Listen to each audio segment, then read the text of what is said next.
묵상기도 하심으로 새벽 예배를 시작하겠습니다. 하나님 은혜와 사랑에 감사합니다. 오늘도 주의 전에 나와서 주님 앞에 예배함으로 이 하루를 시작해 하신 은혜에 감사합니다. 우리 예배를 흠양하시고 오늘도 주의 임재와 영광 아래 거하는 하루가 되게 하여 주옵소서. 주의 백성들이 부활의 주님을 만나게 하시고 한 사람 한 사람 회복되는 은혜를 누리게 하여 주옵소서. 마땅히 하나님 앞에 먼저 그의 나라와 그의 의를 구하고 이 모든 것을 더하시는 하나님의 은혜를 누리도록 인도해 주옵소서. 예수님의 이름으로 기도합니다. 아멘. 찬송 288장 드리겠습니다. 예수를 나의 구주 삼고 성령과 피로써 거듭나니 이 세상에서 내 영혼이 하늘의 영광 누리도다. 이것이 나의 간증이요 이것이 나의 찬송일세. 나 사는 동안 끊임없이 구주를 찬송하리로다. 온전히 주께 맡긴 내 영 사랑의 음성을 듣는 중에 천사들 왕래하는 것과 하늘의 영광 보리로다. 이것이 나의 간증이요 이것이 나의 찬송일세. 나 사는 동안 끊임없이 구주를 찬송하리로다. 주 안에 기쁨 누림으로 마음의 풍랑이 잔잔하니 세상과 나는 간 곳 없고 구속한 줄만 보이도다. 이것이 나의 간증이요 이것이 나의 찬송일세. 나 사는 동안 끊임없이 구주를 찬송하리로다. 아멘.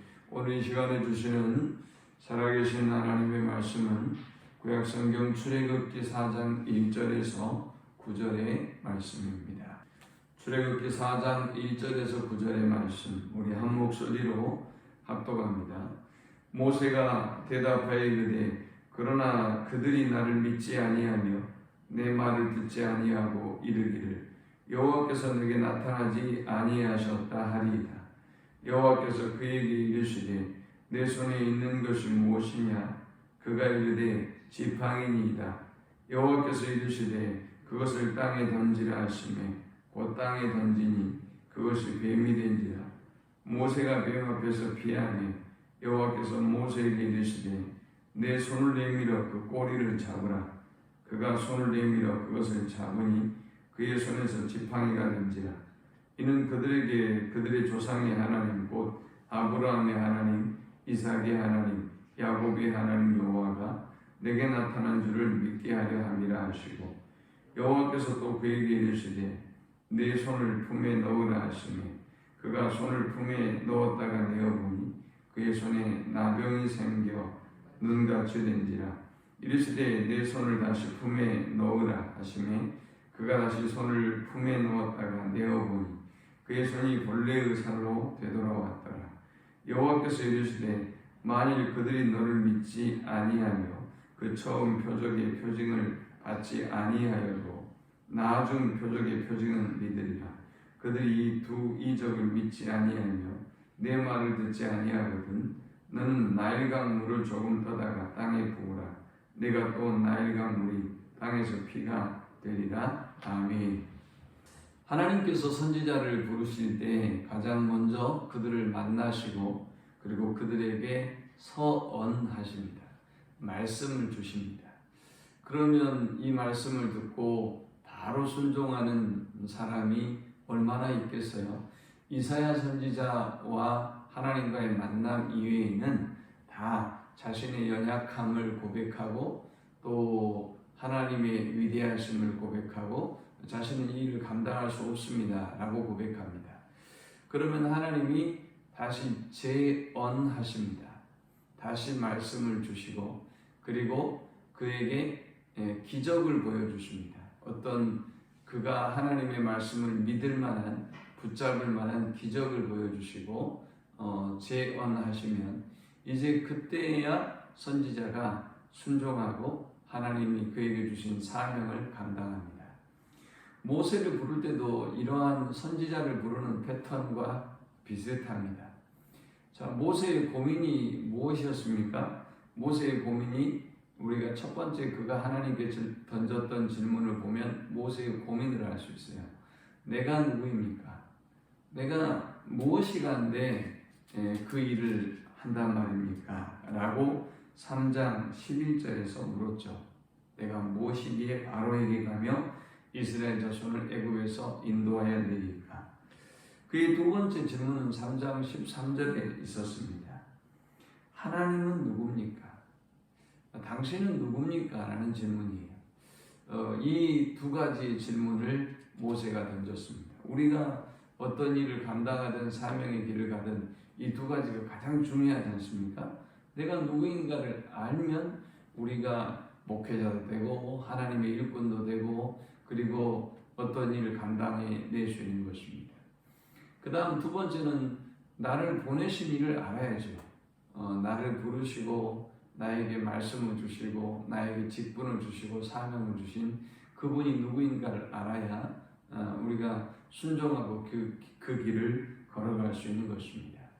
오늘 이제 모세는 하나님 앞에 세 번째 질문을 합니다. 1절에 모세가 대답하여 이르되 그러나 그들이 나를 믿지 아니하며 내 말을 듣지 아니하고 이르기를 여호와께서 내게 나타나지 아니하셨다 하리이다. 이것은 아주 이제 우리가 사명을 감당할 때 혹은 복음을 전할 때 항상 일어나는 문제들이죠. 뭐라고 모세가 얘기했어요? 나를 믿지 않을 것입니다. 내 말을 듣지 않을 것입니다. 라는 것이었습니다. 모세가 가서 이스라엘 백성들을 이끌어내려고 할 때 또 모세에게 이 있었던 이들을 이야기할 때 믿지 않을 것입니다. 또 듣지도 않을 것입니다. 모세 역시도 이 하나님의 말씀이 믿어지지 않는데 어떻게 바로가 듣고 또 이스라엘 백성이 듣고 그를 따를 것이라고 생각하겠습니까? 이런 그에게 하나님은 세 가지 이적을 통해서 그를 세워주십니다. 자, 오늘 이 본문의 이 세 가지 이적을 중심으로 우리에게 주시는 교훈을 묵상과 함께 은혜를 나누려고 하는데요. 이 본문이 주는 첫 번째 영적 교훈은 두려움을 버리고 하나님을 신뢰하라라는 것이었습니다. 하나님은 모세에게 3절에 지팡이를 땅에 던지라라고 말씀하셨습니다. 그 지팡이를 땅에 던지니 뱀이 됐어요. 모세가 이 뱀 앞에서 무서워서 피합니다. 그런데 하나님은 이상한 명령을 하셨어요. 4절에 여호와께서 모세에게 이르시되 내 손을 내밀어 그 꼬리를 잡으라. 그가 손을 내밀어 그것을 잡으니 그의 손에서 지팡이가 된지라. 뱀은 머리를 잡아야지 꼬리를 잡으면 안 되죠. 그런데 하나님은 모세에게 뱀의 꼬리를 잡으라고 했어요. 모세가 광야에서 40년 동안 수많은 뱀들을 보고 또 대처했을 터인데 뭐 이런 상식이 없는 사람이 어디 있겠어요? 그런데 하나님은 모세에게 상식을 초월해서 뱀의 꼬리를 잡으라고 했습니다. 순식간에 이 뱀이 지팡이가 되어버렸습니다. 이 기적은 정말 놀라운 기적이었을 것입니다. 이 뱀은 원래 어떤 의미를 가지고 있는가 하면 뱀은 애국 왕을 상징한다고 합니다. 이 바로는 그의 왕관에 코브라 모양의 휘장을 붙이고 있었다고 합니다. 그러니까 모세는 그 하나님께서 이 어떤 바로를 상징하는 이 뱀도 너의 수하에 있다. 그리고 얼마든지 내가 주관하고 인도한다라고 하는 이 능력을 보여주시면서 모세를 하나님은 담대하게 그 사명의 자리로 세우려고 했던 것입니다. 이스라엘에게 바로는 뱀처럼 두려운 존재였고 또 모세에게 바로는 뱀처럼 두려운 존재였습니다. 그러지 않겠어요? 모세가 살인을 하고 도망쳤는데 모세를 찾아서 재판하려고 했기 때문에, 죽이려고 했기 때문에 모세는 당연히 이 바로 앞에 선다는 것은 이 그 뱀 앞에 선 존재처럼 두려움을 가질 수밖에 없었던 것입니다. 그러나 하나님은 모세가 이 뱀 앞에서 담대하게 자신을 표현하고 말할 수 있도록 사명을 감당하도록 이 첫 번째 기적을 보여주신 것입니다. 이 뱀이 두려운 존재 같기는 하지만 그러나 하나님이 간섭하시고 함께 하신다면 그냥 막대기, 지팡이 지나지 않다라는 것을 하나님은 보여주려고 하신 것입니다. 그러므로 우리가 사명의 길을 가고 믿음의 길을 걸어갈 때 두려움을 버리고 하나님을 신뢰해야 하는 것입니다. 두 번째, 우리가 이 본문을 통해서 얻을 수 있는 영적 교훈은 세상의 교만한 자들과 대적하는 자들을 하나님께 맡기고 두려워하지 말라라는 것입니다.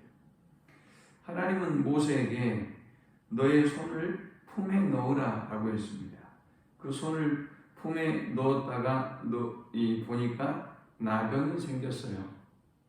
그리고 또 7절에 다시 손을 품에 넣어라 라고 하시니까 그 손을 다시 품에 넣었다 빼보니까 이 손이 다시 깨끗해져 버렸습니다.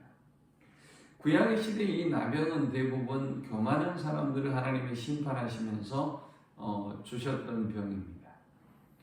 그런데 하나님은 이 환상을 그에게 보여주신 것입니다. 도대체 무엇을 하려고 하나님이 이 나병의 환상을 보여주셨던 것일까요? 너가 가서 그 사명을 감당할 때 너를 대적하는 자들이 있을 것이다. 너를 비방하고 너를 대적하고 너의 말을 듣지 않는 자들이 있을 것이다. 그들은 그들의 그 교만은 내가 손을 보고 심판할 것이다.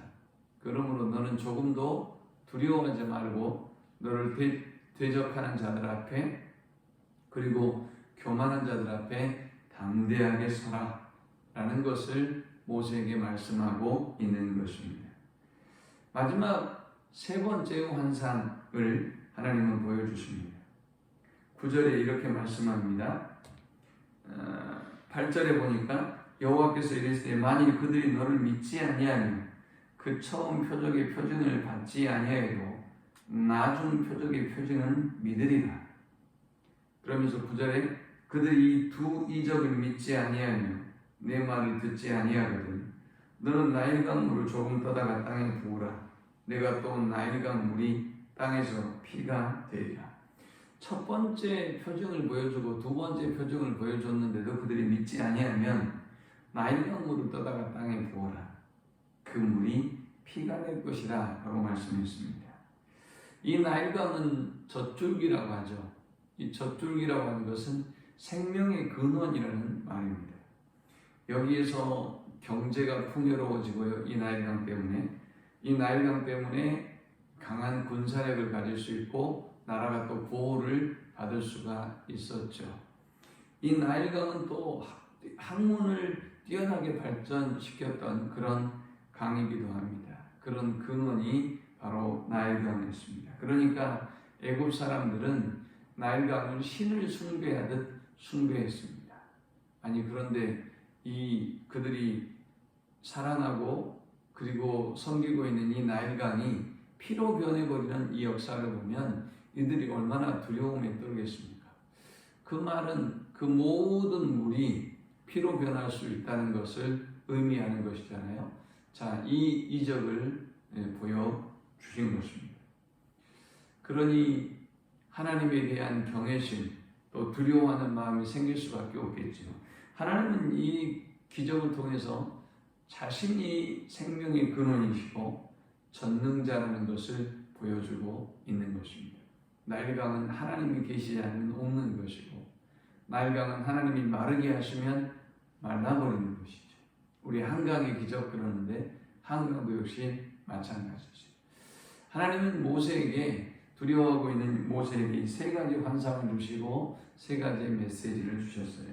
오늘 두려움을 버리고 하나님을 신뢰하고, 또 우리가 살아가면서 수많은 대적하는 자들, 비방하는 자들을 우리가 만나지만 그들도 하나님께 온전히 맡기고, 또 생명의 근원이 우리 하나님이시며 전능자가 우리 하나님이시라는 사실을 알고 믿음으로 삶 속에 승리하고 사명을 다하는 우리 모두가 되시기를 축원합니다. 하나님 감사합니다. 우리가 사명의 길을 걸어갈 때, 우리가 믿음의 길을 갈 때 이렇게 대적하는 자들과 비방하는 자들을 만납니다. 또 우리를 믿지 아니하고 하나님을 믿지 아니하는 영혼들을 만납니다. 이들 앞에 담대하게 하시고 생명의 근원이 하나님이신 것을 알고 온전히 하나님께 맡기고 승리하는 자들이 되어지도록 인도하여 주옵소서. 예수님의 이름으로 기도합니다. 아멘. 지금은 우리 주 예수 그리스도의 크신 은혜와 성부 하나님의 그 크신 사랑과 성령의 인도보 교통 충만케 하시니 생명의 근원 되시고 전능하신 하나님만을 붙잡고 믿음으로 승리하는 삶을 살기를 소망하는 모든 성도들의 머리 위에 지금으로부터 영원토록 함께 있을지어다. 아멘.